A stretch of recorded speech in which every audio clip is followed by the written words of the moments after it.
dear students. I heartily welcome you to my YouTube channel, Dr. Khyati Vadar. In this video lecture, we are going to exercise about adverbials. તો students આ topic English ગ્રામરનો છે એડવર્બિયલ્સ, અને આના પર મેં ડિટેલમાં એક વિડીયો બનાવેલો છે જે મારા પ્લેલિસ્ટની અંદર છે. અને અત્યારે આપણે આની એક્સરસાઇઝ કરવાની છે કે એક્ઝામમાં તમને એડવર્બિયલ્સ છે એ 5 માર્કનો ટોપિક છે. તમને અંડરલાઇન કરવાની કહેશે કે સેન્ટેન્સ આપેલા હશે એમાંથી તમારે એડવર્બિયલ્સને ઓળખી અને એડવર્બિયલ નીચે અંડરલાઇન કરવાની છે. તો આપણે આજે ટાઈમ, પ્લેસ અને મેનર ત્રણે ત્રણના 10-10 જેવા એક્ઝામ્પલ જોશું. એટલે એડવર્બિયલ્સનો જે ગ્રામરનો ટોપિક છે એનું આજે રિવિઝન છે. તો ચલો સ્ટાર્ટ કરીએ છીએ. તો સેન્ટેન્સ છે, I will visit my grand parents tomorrow. તો ટુમોરો છે એ ટાઈમ બતાવે છે, આવતીકાલનો સમય. તો ટુમોરો છે એ એડવર્બ થશે. તો તમારે આ રીતે સેન્ટેન્સમાંથી ટાઈમ, પ્લેસ અને મેનર ઓળખવાના રહેશે. અને જ્યાં પણ તમને ટાઈમ, પ્લેસ અને મેનર આપેલું હોય તો એના નીચે તમારે અંડરલાઇન કરવાની રહેશે. તો ટુમોરો છે ટાઈમ છે એટલે આપણે એને એડવર્બ તરીકે આઈડેન્ટિફાઈ કરશું. સેકન્ડ છે, she left the house early in the morning. તો અર્લી છે એ એડવર્બિયલ છે. We met at the park yesterday. તો યસ્ટરડે છે એડવર્બિયલ છે. He will complete is homework before dinner. તો બિફોર છે એડવર્બિયલ છે. બિફોર એટલે પહેલા, તો એ પણ સમય બતાવે છે. They have been waiting for you since morning. સવારથી તે લોકો તમારી રાહ જોઈ છે. તો સવારનો સમય છે એ પણ ટાઈમ છે. તો મોર્નિંગ છે એ પણ એડવર્બિયલ છે. નેક્સ્ટ છે, the baby sleeps in the afternoon. તો આફ્ટરનૂન પણ એડવર્બિયલ છે. We watch a movie last night. તો નાઇટ જે છે રાત્રિનો સમય એ પણ ટાઈમ બતાવે છે. So it is also an adverbial. Next is, I have seen this movie before. મેં આ મૂવી પહેલાં પણ જોયેલું છે. પહેલાં મીન્સ કે પહેલાંના સમયમાં. So before is also adverbial. Next છે, she goes to bed at 10 PM. તો આ રીતે તમને કોઈ ટાઈમ ડ્યુરેશન આપેલો હોય, 6 PM, 9:30 PM, 2 PM, 10 AM, 10 PM, અથવા તો 8 PM, 8 AM, વોટેવર.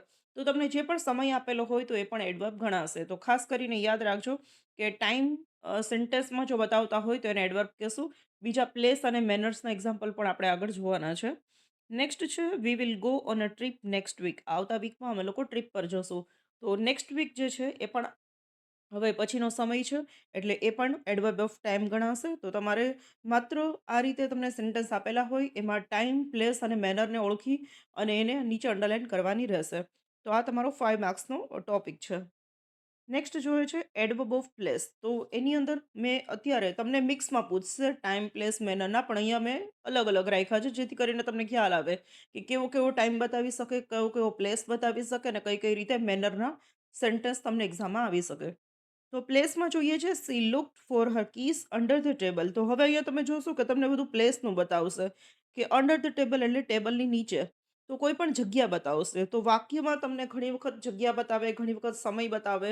તો જગ્યા અને સમય એ બંને એડવર્બિયલ છે. અને મેનર છે એ પણ એડવર્બિયલ છે.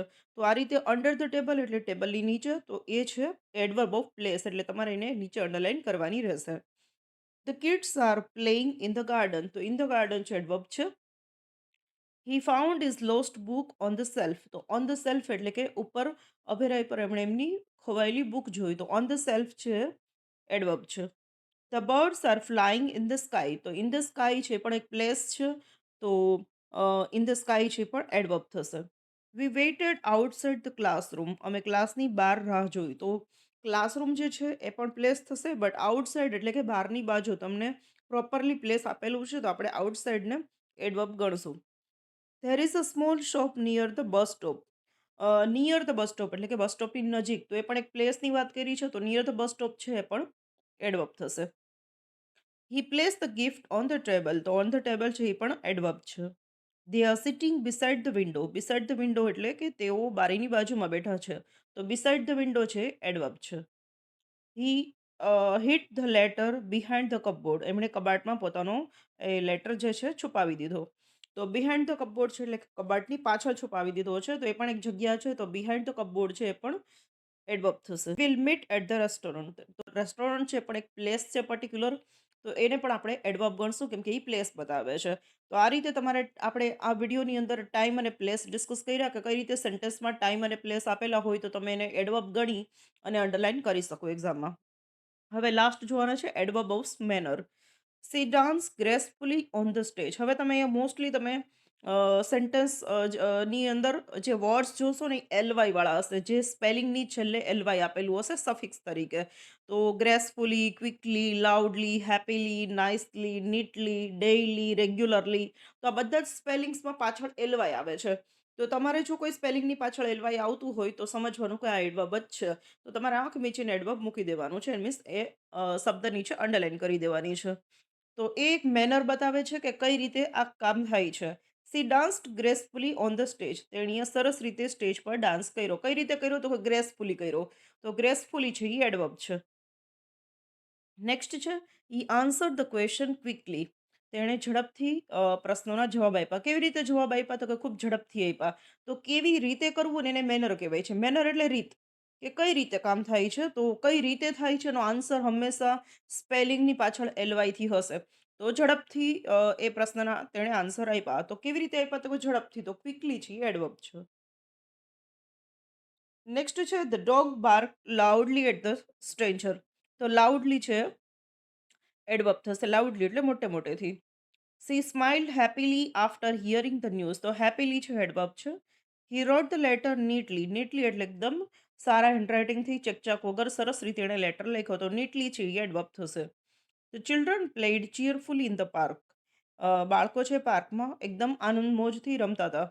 તો ચીયરફુલી છે એડવર્બ છે. He walked slowly because he was tired. બહુ ધીમે ધીમે ચાલતા હતા કેમ કે બહુ થાકી ગયેલા હતા. તો સ્લોલી છે એડવર્બ છે. The baby cried bitterly when she fell. જ્યારે બાળક છે પડી જાય છે રમતું રમતું તો એકદમ મોટે મોટેથી રડે છે. તો બીટરલી છે એડવર્બ છે. She spoke softly to the little child. એ બહુ શાંતિથી એકદમ બાળકને પ્રેમથી જ્યારે કોઈ એની સાથે રમાડતું હોય, વાત કરતું હોય, તો એને કહેવાય છે સોફ્ટલી. તો સોફ્ટલી છે એડવર્બ છે. હી સોલ્વ ધ પઝલ ઇઝીલી. એણે બહુ સરળતાથી આ પઝલ છે સોલ્વ કરી દીધું. તો ઇઝીલી પણ એડવર્બ થશે. ઘણી વખત તમને વેરી મચ આપેલું હોય, જેમ કે થેન્ક યુ વેરી મચ. તો વેરી જે છે એ પણ એડવર્બ છે. તો ઘણીવાર સેન્ટેન્સમાં જો વેરી આપેલું હોય અને ટાઈમ, પ્લેસ અને મેનર બીજા કોઈ શબ્દ આપેલા ન હોય તો તમે વેરીને પણ એડવર્બ બતાવી શકો છો. ઘણી વખત તમને વેલ આપેલું હોય કે સી હેઝ ડાન્સ્ડ વેલ. તેણે બહુ સરસ રીતે ડાન્સ કર્યો. તો વેલ છે એ પણ એડવર્બ ઓફ મેનર છે. એટલે કે કઈ રીતે કર્યો? તો કે ખૂબ સરસ રીતે કર્યો. તો નાઇસલી, વેલ, વેરી મચ આ બધા જ એડવર્બ છે. તો આ રીતે તમારે સેન્ટેન્સમાં ટાઈમ, પ્લેસ અને મેનર. મેનર મીન્સ એલવાય વાળું જે વર્ડ હોય એ.